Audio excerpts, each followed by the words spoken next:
بسم الله على بركة الله. بعد ما أتممنا عملية تركيب نبوات أخوتي، الآن راح نقوم ب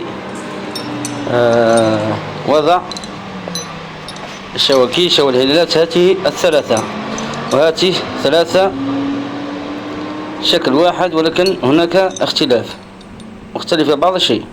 يوجد واحد صغير واثنان في نفس الحجم، ولكن واحد يكون في الأسفل بهذه الطريقة، والفم الخاص به يكون ملتفت إلى الأسفل، والثاني راح يكون هذا الصغير.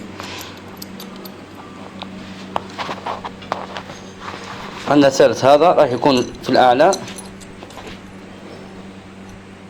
والبروز اللي راهو فيه يكون ملتفت إلى الأعلى.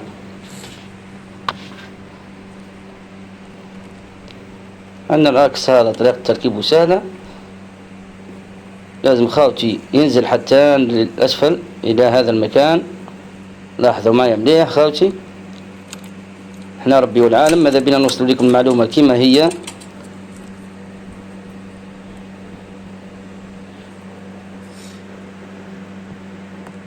شو ركزوا معي، وكاين الثقب هذا الخاص بالعكس نزلوه حتى الأسفل.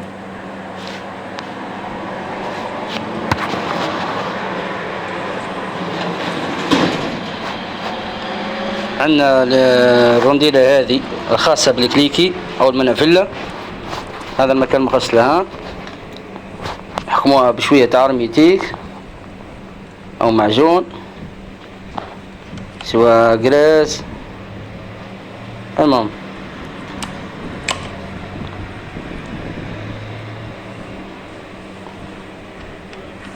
عندنا المسنن هذا لازم يكون حر،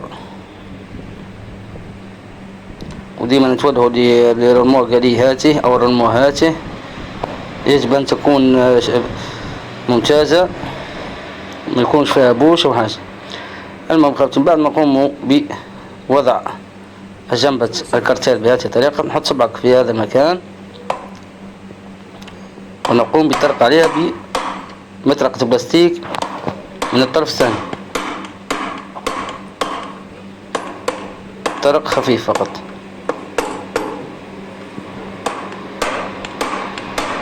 طريقة تركيب سهلة، تابعونا خطوة خطوة فقط خاوتي. ما تنساوش ديروا لنا جيم واشتراك في القناة.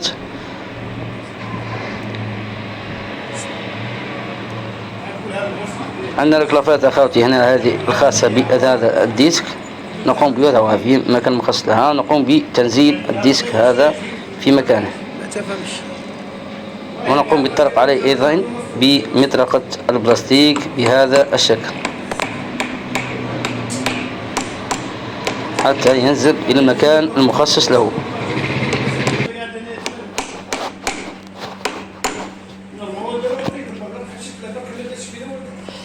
طريقة التركيب قلنا خاوتي سهلة جدا. عندنا الكلافات هذه نقوم بوضعها في هذا المكان في الموضع الخاص لها. عندنا بنيو هاته، وهذا المسنن أو الديسك هذا يوجد عليه علام من الأعلى. ركزوا معي فقط خاوتي،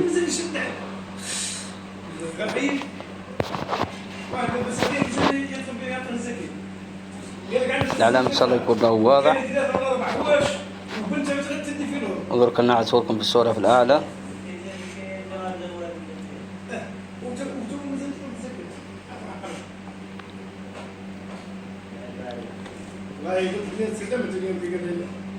البخل ليس من صفات المؤمن، الحمد لله جينا مؤمنين.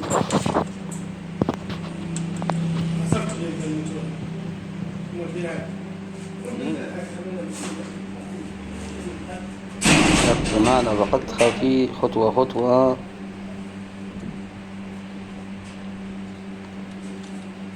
مكان العلام إن شاء الله يكون واضح. قم تنزيل الديسك في المكان المحدد له. طريقة التركيب هذه سهلة جدا خاوتي.